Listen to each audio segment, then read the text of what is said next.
Tucker Carlson, siempre, pues bueno, llamando la atención sobre la situación interna estadounidense.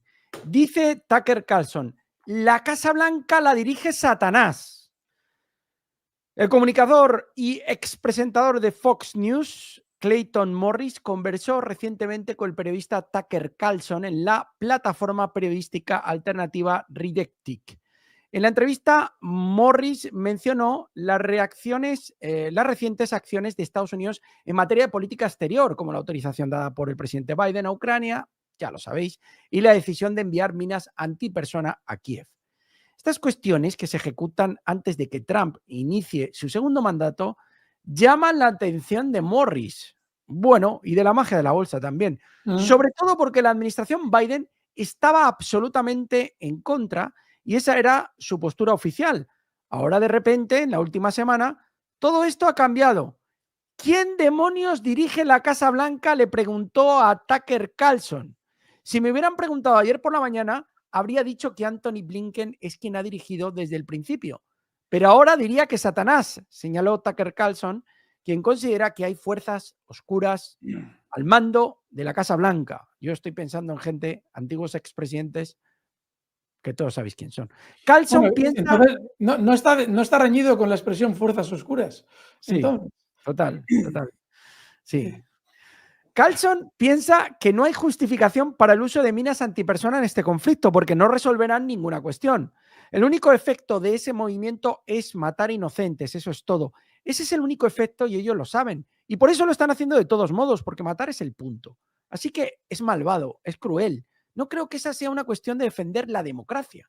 Para el periodista, aquellos que aún apoyan y siguen defendiendo la guerra en Ucrania no deberían de formar parte de esta administración ni de ninguna otra, ya que considera que estas personas carecen de la sabiduría necesaria para dirigir Estados Unidos. Están promoviendo una guerra porque sí, sin ninguna promesa de ninguna victoria significativa. Verdaderamente la guerra por el hecho de matar gente, totalmente sin adornos.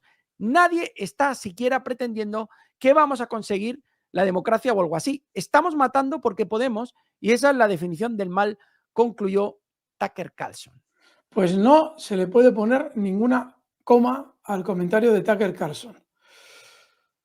Veremos, porque cuando llegue al poder Donald Trump, veremos si Donald Trump atiende a los criterios que acaba de exponer Tucker Carlson.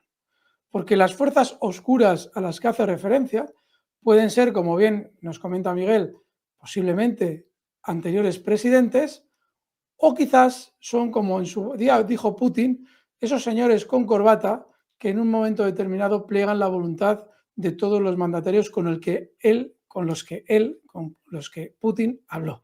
Las fuerzas aeroespaciales rusas destruyeron el aeródromo de Uman. Aviones con bombas de la OTAN están en llamas. El 5 de diciembre de 2024, es decir, hoy, tropas rusas llevaron a cabo un ataque preciso contra el aeródromo militar de Uman, ubicado en la región de Cherkasy, donde se basaban la aviación y las armas de la 40ª Brigada de Aviación Táctica de las Fuerzas Armadas de Ucrania. Así lo informó el canal Donbass Partisan TG.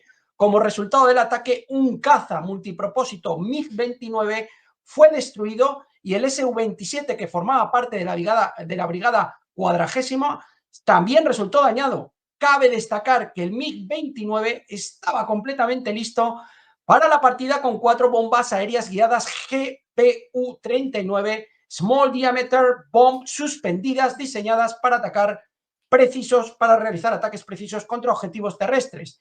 De hecho, el nuestro lo atrapó en el despegue. El Su-27, que se encontraba en el hangar, resultó también dañado por la detonación secundaria de la munición almacenada junto a él. Dice este artículo, ¿qué son las bombas GPU-39?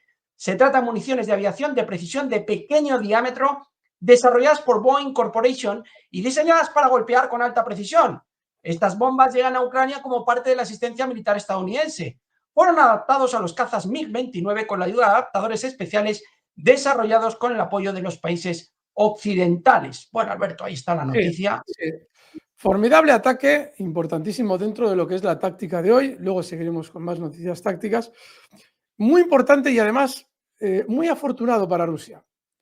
Normalmente cuando Rusia va a llevar a cabo uno de este tipo de ataques, normalmente vemos siempre drones aparecer por la zona. En los aeródromos es menos habitual. Seguramente los aeródromos tienen un mayor control de todo lo que tienen en su entorno, obviamente volando por los cielos.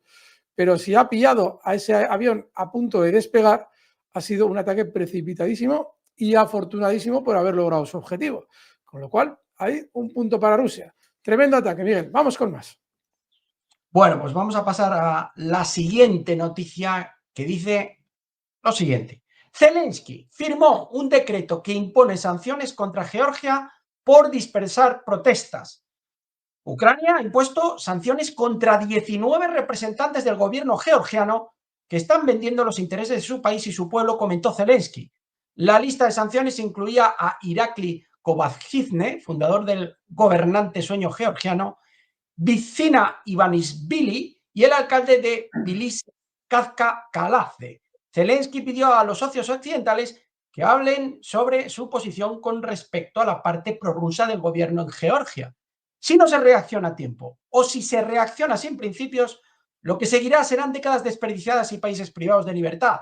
No podemos perder a nadie en esta región, ni a Georgia, ni a Moldavia, ni a Ucrania. Juntos debemos defendernos de Moscú, afirmó Zelensky. No puede ser más patético. Esta es una de las noticias bizarras del día. De estas noticias que te producen una repulsión, porque claro, Zelensky de por sí produce una repulsión brutal. Esta aspiradora ambulante, en este caso, es absolutamente patético. Es decir, Georgia, que ha tenido unas elecciones, ha ganado quien en las encuestas ya se decía que iba a ganar. Obviamente, eso va en contra de los intereses de Estados Unidos, que quiere abrir un frente nuevo contra Rusia. Estados Unidos genera o intenta generar un golpe de Estado con esas manifestaciones. Todavía no han ido más. Faltan los mercenarios en Georgia. A ver lo que tardan en llegar. Ahí la cosa va a estar muy complicada. Y eso que el gobierno georgiano está haciendo todo lo posible para evitar esa llegada de mercenarios, deteniendo a todo extranjero que se acerque a la zona. Claro, y viene Zelensky y dice que él impone sanciones a Georgia. Claro, cuando hablábamos de lo evidente que es que todos los conflictos que asoman en el mundo ahora mismo están siendo articulados directamente por Estados Unidos, poníamos antes el ejemplo de Siria y de ese envío de especialistas ucranianos que se les ha perdido en Siria. Bueno, pues enviados a Siria para enseñar a manejar drones a esos terroristas turco-israelíes estadounidenses. Es que ahora, en ese tablero, aparece Zelensky para poner sanciones a Georgia. ¿Y por qué? Pues muy sencillo, porque Georgia no quiere ser un nuevo frente contra Rusia. Y como eso supone que Rusia no va a tener que dispersar parte de su esfuerzo militar hacia Georgia, pues Zelensky impone sanciones. Evidenciando en qué mundo estamos viviendo. En la falsedad absoluta de todo lo que se cuenta en cualquier medio de comunicación occidental. Es decir, que ahora mismo si en la televisión no te están contando las cosas como son, no es porque no haya 1000 indicios para entenderlas tal cual son, sino porque hay muchísimos intereses estatales en cada uno de los títeres de Estados Unidos en que la ciudadanía no sepa lo que está pasando. Ponedlo en comentarios qué sentido tiene que este individuo, este impresentable que está llevando a morir a su pueblo y que encima ni siquiera es un presidente legítimo, se coloque en la posición de dictar sanciones contra otro país como Georgia. En fin, absolutamente alucinante. Nos vamos a Siria. Fijaos lo que ha pasado en Siria. La oposición siria, muchos problemas, ha capturado completamente la ciudad de Hama. Los medios israelíes, incluido el Canal 9 de Israel, informaron sobre la captura total de la ciudad de Hama por las fuerzas de oposición sirias. Esta ciudad clave, ubicada en el centro de Siria, cayó en manos de militantes pocos días después de su retirada temporal. Según las fuentes, las fuerzas del ejército sirio, a pesar de los intentos de mantener sus posiciones, se vieron obligadas a retirarse, incapaces de contener el ataque del enemigo. La ciudad de Hama está completamente capturada por las fuerzas de oposición sirias, informa el Canal 9. Esta incautación fue posible gracias a las acciones bien coordinadas de las fuerzas de oposición, incluidos grupos locales y unidades asociadas con el Hayat Tahrir al-Sham, el grupo terrorista. Después de la primera ofensiva, los militantes abandonaron temporalmente Hama para reagruparse y fortalecer sus fuerzas. 3 días después volvieron al ataque y tomaron el control de la ciudad. Esta situación en torno a Hama es un golpe muy duro para las posiciones del gobierno sirio. La ciudad ha desempeñado durante mucho tiempo un importante papel como centro estratégico que conecta las regiones del sur y del norte del país. La pérdida de control planea serias amenazas al suministro y la logística de las fuerzas gubernamentales, lo que podría afectar a la situación militar general. Bueno, Alberto, es una pérdida importante. Fijaos, tras la caída de Hama, los militantes intentarán capturar Homs. Ahora vamos con esta noticia porque se están produciendo una especie de éxodo de de Homs hacia Damasco, por temor a que Homs sea atacado, Alberto. Pues sí, es una noticia más que inquietante, porque cuando entendemos la fuerza del ejército ruso, no el que se encuentra en Siria, sino el ejército ruso en sí mismo, con 1,5 millones de soldados, se nos antoja que muchos de ellos podrían estar quizás ahora en Siria ayudando a esa situación. Por otra parte, hay quien plantea, esto cada vez tiene menos visos de ser así, que quizás se está realizando una estrategia calculada de retirada para posteriormente volver a atacar. Hay indicios en la información que nos trae Miguel de que no es así, de que efectivamente es probable que les estén pillando lo que se dice vulgarmente en fuera de juego, tanto al ejército sirio como al ejército, bueno, el ejército ruso tiene lo que tiene allí. Sin embargo, se está hablando mucho de que los soldados sirios se están retirando, y esto a mí me parece personalmente poco creíble, pero se está comentando cada vez más, porque sus sueldos son especialmente bajos. A ver, un soldado, quiero creer, que no lucha o no va a perder o no va a dejar de poner su energía en defender su país porque no cobre mucho dinero. Estamos hablando de que tu nación está en juego. Aún así, al parecer, se está produciendo un reclutamiento acelerado por parte de Bashar al-Assad para de algún modo reforzar esas fuerzas sirias. Luego surge una duda también que es muy importante. ¿Cuál es el objetivo real de estos rebeldes? O sea, es decir, tú tomas la ciudad de Alepo y al día siguiente, ¿qué? ¿Vas a organizar tú la ciudad? ¿Cómo lo vas a llevar a cabo? ¿Cómo vas a impedir, llegado el caso, que los habitantes de Alepo obviamente se movilicen no tanto de una manera armada contra ti, sino de una manera de inteligencia, es decir, de dar información al gobierno oficial de Siria o al ejército ruso para que lleve a cabo ataques? Eso lo hemos visto en Ucrania. Es decir, ¿cuál es el plan que tienen esos terroristas estadounidenses, turcos e israelíes para una vez habiéndose hecho con una ciudad, mantenerla? Esa es la duda que queda. Pero bueno, hay indicios que nos trae ahora Miguel de que probablemente no haya nada de estrategia en la actitud de Siria y de Rusia. Más bien lo que hay es sorpresa. Miguel, vamos. Bueno, como os comentábamos, enfrentamientos militares en Siria tras la caída de Hama. Los militares intentarán capturar Homs. Después de capturar la ciudad de Hama, los militares de los grupos yihadistas obtuvieron una ventaja estratégica y, a juzgar por los informes, el próximo objetivo de su ataque podría ser Homs, la capital de la provincia del mismo nombre. La distancia entre las dos ciudades es de menos de 40 kilómetros a lo largo de la carretera M5, lo que convierte a Homs en el objetivo más cercano de su campaña ofensiva. En el camino a Homs solo hay pequeños asentamientos, entre ellos Errastán y Talbisa. Bueno, os comentamos, éxodo de Homs a Damasco por temor a que los terroristas intenten asaltar la ciudad, Alberto. Pues sí, veremos qué pasa con esa ciudad, Homs. Estamos hablando de las ciudades más grandes de Siria.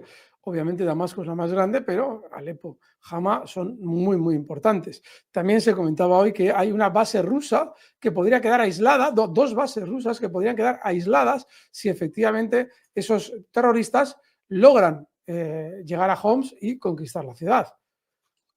Veremos. La situación en Siria parece ser crítica ahora mismo. Estaremos muy, muy pendientes. Seguimos, Miguel.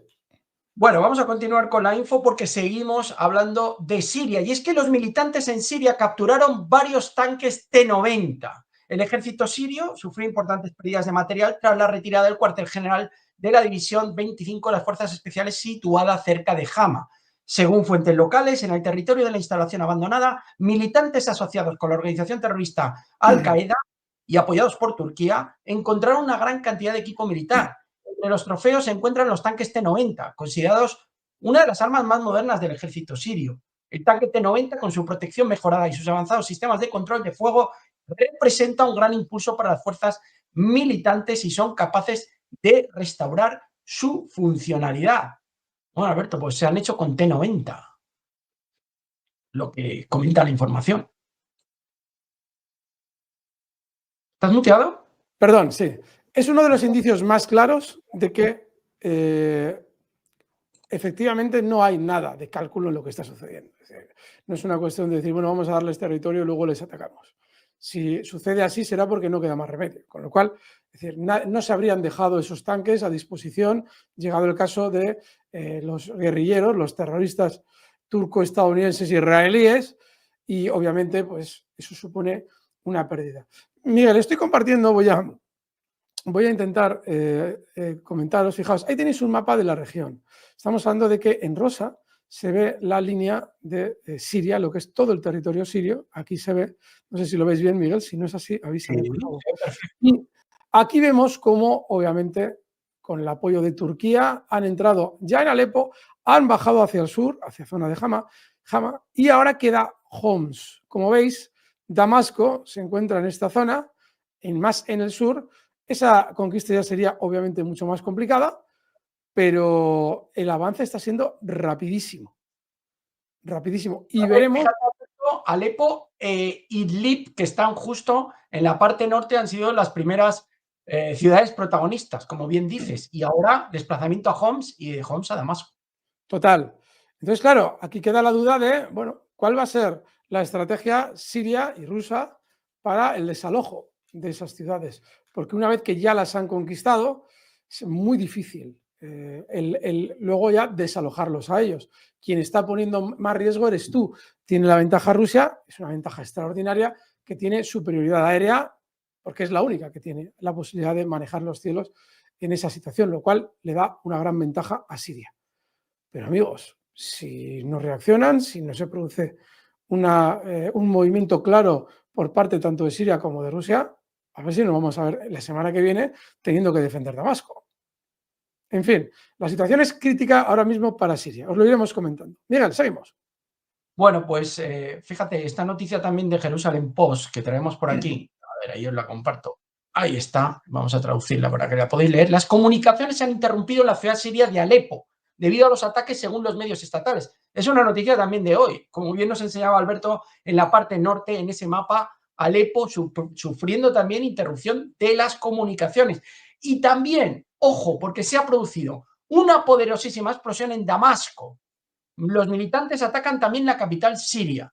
La televisión siria transmitió información sobre una poderosa explosión ocurrida en Damasco.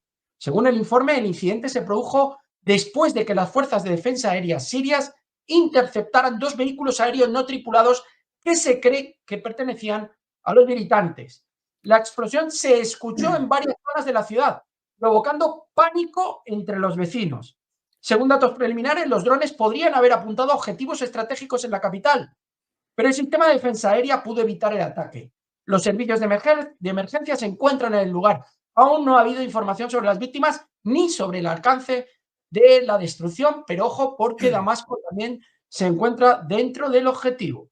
Y de hecho, ahora Israel, como es siempre, es el sospechoso habitual, intentará también realizar ataques de los que hemos visto durante los últimos meses, lo cual supone un desgaste. Son ataques contra civiles los que ha llevado a cabo, pero es un gran desgaste. Recordemos que lo que se busca aquí es no solamente derrocar ellos al régimen, como ellos dicen, al mandatario Bashar al-Assad, sino que dentro de lo posible también la población siria colabore con ese derrocamiento.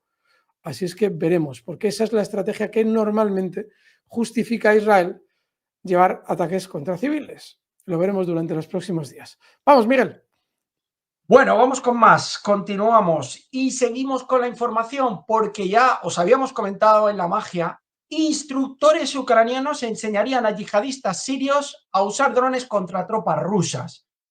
Después de finalizado el entrenamiento, supimos que los expertos allí presentes eran nacionales de Ucrania.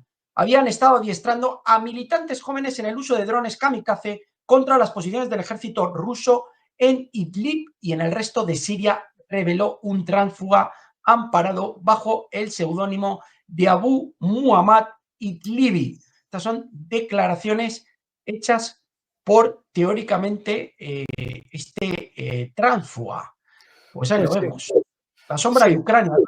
Claramente es una guerra conjunta en la que hay unos intereses claros, los de Estados Unidos, los de las élites globalistas, y para ellos el escenario de guerra ucraniano, el sirio, el de Corea del Sur, si es que en algún momento hay una confrontación con Corea del Norte, son el mismo escenario. Georgia es el mismo escenario. El mismo. Eso significa que se pueden trasvasar expertos en manejo de drones para que enseñen a los terroristas a hacerlo. En una clara evidencia de que aquí quien está detrás de todo esto es Estados Unidos. Sino que alguien nos cuente de qué va a sacar Turquía los recursos para traerse unos expertos en drones ucranianos a Siria. ¿Que Turquía está interesada? Sin lugar a dudas. Pero quien está articulando y organizando todo es el de siempre. Amigos magos, ponedlo en comentarios. Ojo, porque crisis en toda regla en Francia, lo veníamos anunciando. Alberto yo creo que ha sido el primero en hablar de la posibilidad de elecciones anticipadas. Hemos hablado también de los credit default swaps, del coste de asegurar frente al impago la deuda francesa, que estaba en unos niveles prácticamente cercanos a los de la pandemia. Hemos visto cómo la deuda al final obtenía una rentabilidad similar a la griega, también lo hemos comentado. La Asamblea Nacional tumba al gobierno de Francia por primera vez en décadas. La Asamblea Nacional de Francia ha aprobado este miércoles la moción de censura contra el gobierno del primer ministro Michel Barnier. Presentada por la izquierda, la moción fue respaldada por 331 votos, superando la mayoría necesaria de 289 para su aprobación. La iniciativa del nuevo Frente Popular prosperó al obtener el apoyo de la derecha de la Agrupación Nacional, con siglas RN. El resultado obliga a Barnier a dimitir y a dejar el país en manos de un gobierno en funciones hasta el nombramiento de una nueva administración. Barnier, que fue nombrado por el presidente Emmanuel Macron hace solo 3 meses. Con esta resolución, su gobierno se convierte en el más breve de la historia de la Quinta República Francesa. Y cabe señalar que, a excepción de hoy, la única vez que una moción de censura provocó la dimisión de un gobierno de la Quinta República fue en 1962. El analista internacional Carlos Martínez sostiene que el voto de censura es lógico, ya que Macron ignora a su pueblo y se centra en apoyar al régimen de Volodymyr Zelensky en Ucrania. Finalmente, el gobierno Barnier ha caído al igual que su violento presupuesto, comentó Mathilde Panot de Francia Insumisa. Alberto, ¿es un voto de castigo también al apoyo francés a Ucrania? Hay un problema en esta circunstancia, y es que, a ver, se le está dando importancia, la tiene, pero operativamente no tiene tanta importancia. Lo importante realmente es que Macron tenga que convocar elecciones presidenciales, no parlamentarias, como cabría suponer de esta situación. El problema, además, que hay con las elecciones parlamentarias es que tiene que transcurrir un año, por lo menos, desde las anteriores, que datan de julio de este pasado mes de julio, en 2024. Es decir, lleva en el poder este hombre, este chico, pues 4 meses. Con lo cual, lo que sucedería en el plano operativo real, con ese derrocamiento aparente del primer ministro de Macron, no es más que un gobierno temporal, otro primer ministro, ya sea este u otro temporal, hasta esas elecciones en julio. Lo cual no supone un gran cambio en el escenario. Lo que se necesita realmente es que Macron convoque nuevas elecciones y se le obligue a irse, si es el resultado el que le lleva a irse.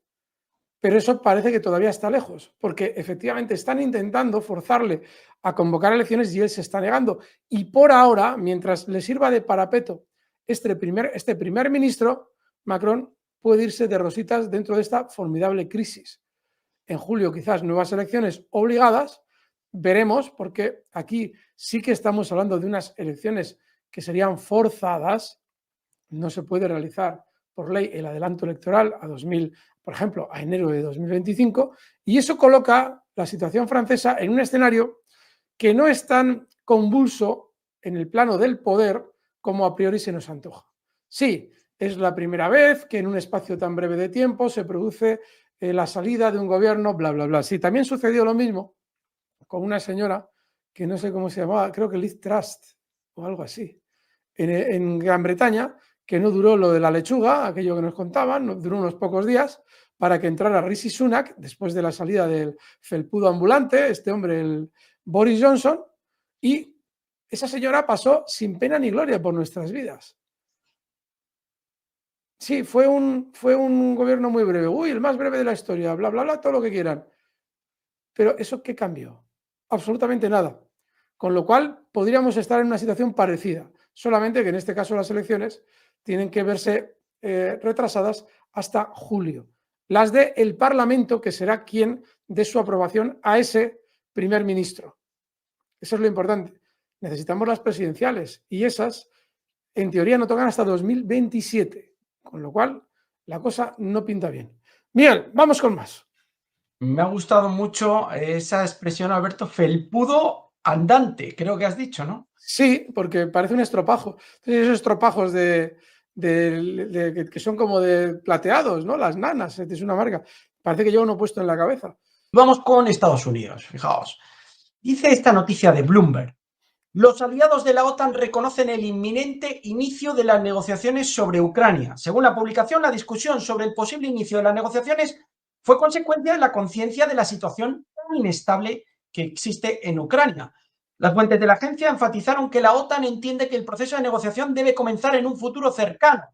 Cabe señalar que los países europeos están discutiendo este tema con el fin de mostrar su utilidad si es necesario al presidente electo de Estados Unidos, Donald Trump. Una delegación ucraniana se ha reunido con los representantes de Trump. Andrei Yermak, jefe de la oficina del líder del régimen de Kiev, Volodymyr Zelensky, se ha reunido este miércoles en Washington con representantes del presidente electo de Estados Unidos, Donald Trump, reporta Reuters, con referencia a algunas fuentes familiarizadas con el asunto. Por la parte estadounidense, asistieron al encuentro el elegido por Trump para asesor de seguridad nacional de la Casa Blanca, Mike Waltz, y su enviado a Ucrania, Keith Kellogg. Wall Street Journal detalla que Kellogg ha manifestado su apoyo a los esfuerzos de la administración Biden por suministrar armas a Ucrania. Pero el equipo de Trump ha mostrado poco interés en ofrecer a Kiev la adhesión a la OTAN, que Zelensky dijo que considera una garantía de seguridad vital. Según el diario, Yermak también se reunió con la próxima jefa de gabinete de la Casa Blanca, Susie Wiles. Ucrania planea comunicar su disposición a la paz, escribe el medio. Una fuente familiarizada con la estrategia de Kiev destacó que tiene que ser una paz sostenible. Una paz inestable y temporal no sirve a los intereses de Estados Unidos ni tampoco de Ucrania. Wall Street Journal indica que los asesores de Trump han debatido planes de paz que reconocerían que Rusia se quedase con aproximadamente el 20% del territorio que era ucraniano y que cerrarían la puerta por ahora al intento de Kiev de ingresar en la OTAN. Ojo, porque estas declaraciones son importantísimas. Sí, lo son. Sí, dame, Alberto. Hay una circunstancia clave y es que ya parece que la administración Trump quizás esté dispuesta a renunciar a la entrada de Ucrania en la OTAN a cambio de permitir la militarización de Ucrania futura, lo cual también es inadmisible por parte de Rusia. ¿Y por qué cada vez asoma más ese aspecto? Porque se ha colocado en la información por parte del equipo de Donald Trump esa idea de OTAN para Ucrania, que parece que quieren descartar, pero en ningún momento se coloca en la mesa la otra idea, que es la que realmente les interesa, y es la de poder seguir vendiendo armas a Ucrania a cambio de los recursos que le queden a Ucrania tras firmar un alto el fuego o una paz.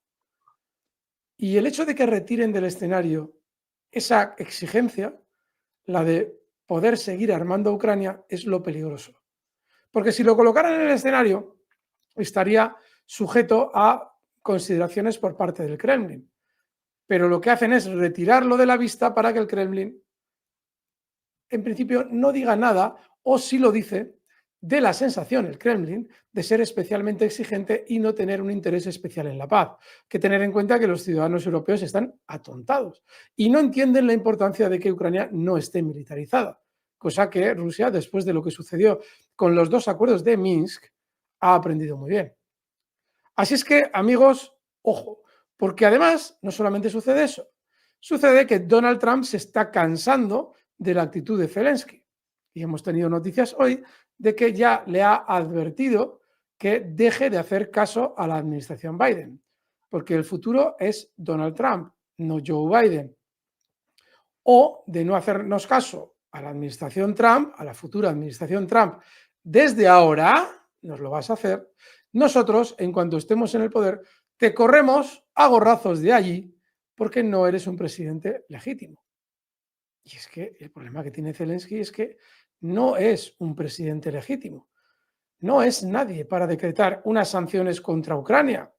No es nadie para negociar una paz con Rusia. Y eso lo sabe todo el mundo. Le mantienen a Zelensky en el poder porque siempre existe la posibilidad de removerlo si nos interesa. Con lo cual, ojo, porque Trump se está ya moviendo, ha enviado a 2 individuos, y ese es un tercer factor muy importante. Mike Waltz llevaba a cabo unas declaraciones estos días atrás que os traíamos sobre su adhesión total a las decisiones de Blinken y Jake Sullivan, que trabajaban codo con codo y que él estaba en la misma sintonía. ¿Vas a enviar a un tipo así a negociar al Kremlin? Kellogg, otro tanto de lo mismo.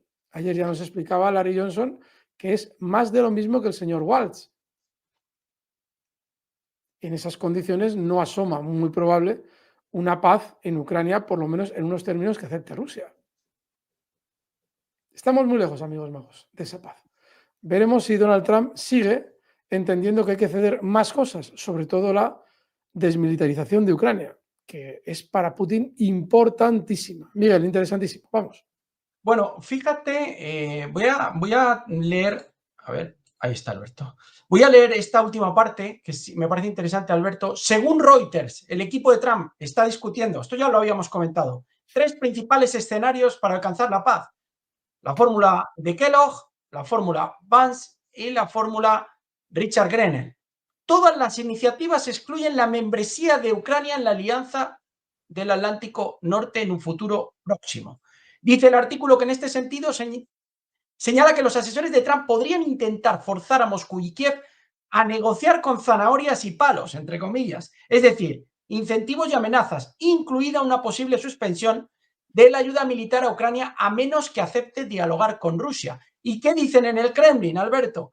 Peskov anunció la disposición de Rusia a dar la bienvenida a la mediación en Ucrania. Estamos listos para dar dicha bienvenida a todos los esfuerzos de mediación y ha cogido con beneplácito todo ese esfuerzo para intentar mantener negociaciones para la resolución del conflicto.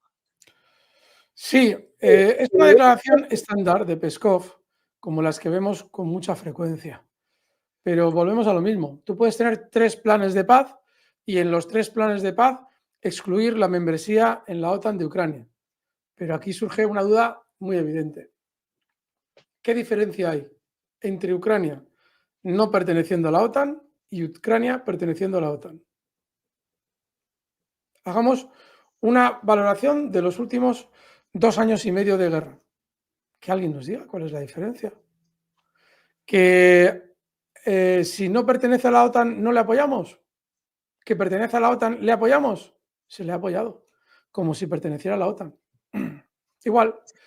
Que no, que, bueno, es que le hemos enviado armas, pero, hombre, es que si pertenece a la OTAN, igual tendríamos la posibilidad, igual sí, igual no, porque el artículo 5 de la OTAN no es preceptivo, es decir, si alguien se mete, un miembro de la OTAN es atacado, los demás decidirán hasta qué punto ayudan, o si quieren ayudar, que igual ni siquiera. Con lo cual, que si es de la OTAN enviaríamos tropas, ya las hemos enviado. ¿Quién está operando los misiles Ataque Messi y Storm Shadow? Luego, que alguien nos explique cuál es la diferencia real sobre el terreno de una pertenencia de Ucrania a la OTAN o una no pertenencia de Ucrania a la OTAN. Ninguna. No hay ninguna. Y alguien dirá, bueno, pero si no la hay, ¿por qué Zelensky insiste en ello? Pues muy obvio, porque Zelensky ha prometido a sus internos, a la gente del batallón Azov y a las personas que dentro de su gobierno, o por lo menos en el Parlamento, todavía apoyan esta locura de guerra, que todo tiene sentido, todas las muertes que se están viendo tienen una justificación en que nos dejarán entrar en la OTAN.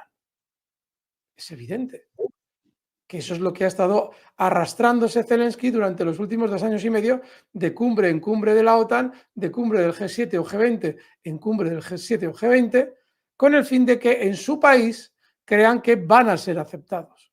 Sin embargo, en lo real no hay ninguna diferencia. Por esa razón, los estadounidenses, que son muy pragmáticos, dicen, ¿y a nosotros qué?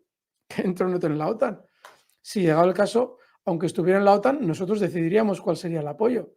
Y ahora le estamos dando todo el apoyo que nos interesa. De ahí que en realidad la no pertenencia a la OTAN no es una carta de negociación válida, porque en sí misma no es virtualmente interesante en absoluto.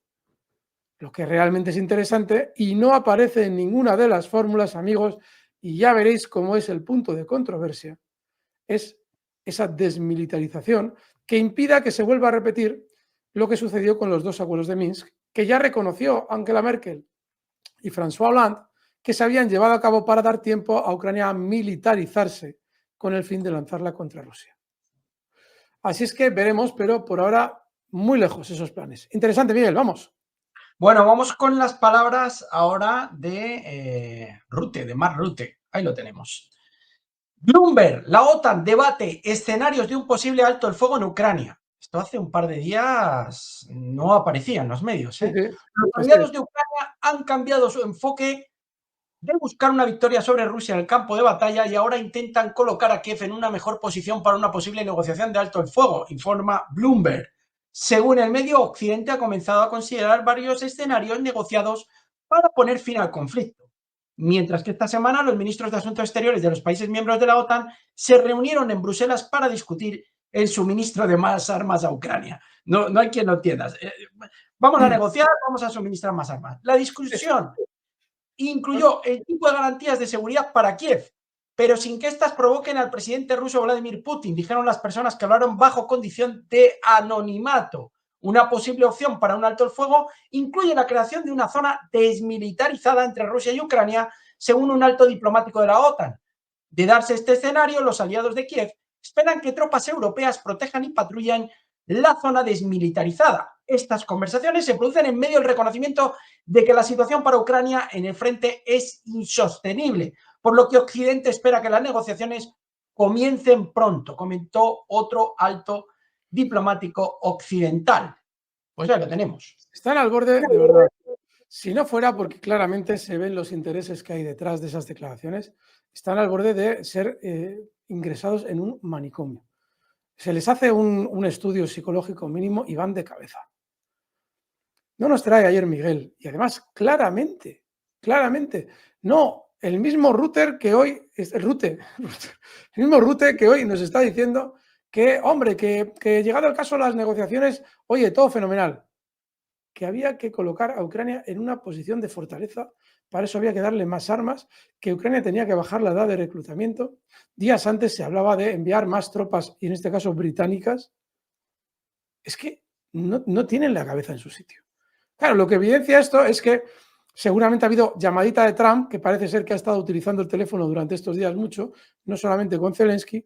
También le habrá dicho a Rutte, oye, que a ti también te voy a recordar que el próximo presidente del gobierno de Estados Unidos voy a ser yo. A ver, ahí te lo dejo caer más que nada por si quizás no quisieras seguir siendo el próximo, como estás siendo ahora, el secretario general de la OTAN. Así es que si quieres seguir en tu puesto, muchacho, empieza a seguir la línea que yo te diga. Y de repente, de la noche a la mañana, de decir negro pasamos a decir blanco. ¿Para qué sirve esta gente? ¿Para qué sirve un individuo que habla en nombre de la OTAN? Si no es más que un ventrílocuo que coloca la mano por dentro del muñequito y lo va moviendo de esa manera, para decir un día una cosa y al día siguiente la contraria. Es absolutamente ridículo. Nos dice David Galindo, dice Creo que Estados Unidos quiere que la OTAN le dé armas nucleares a Ucrania y después denunciar que tienen bombas nucleares y que Rusia destruya las bombas y usar eso como si Rusia hubiera atacado con bombas nucleares. Vamos, es decir, que tú lo que crees, David Galindo, si no me equivoco, es que le quieren dar armas nucleares para generar una falsa bandera, hacer explotar una bomba nuclear en Ucrania, acusando a Rusia de ello. Bueno, pues es parte es algo bestia, porque es muy bestia ese escenario, pero es parte de las estrategias habituales de los anglosajones. Con lo cual, dentro de ese escenario es más que creíble. Bueno, y si no queréis tener ningún tipo de pesadilla y dormir bien por las noches, ni con el jardinero, ni con Zelensky, ni con Arestovich, ni con Nancy Pelosi, ni con Sullivan, ni con Sirski, ni con Kirby, pues tenéis que suscribiros a la magia de la bolsa. Los que Claro. no estéis suscritos y nos estéis viendo, por favor, a mano derecha tenéis el logotipo en verde y rojo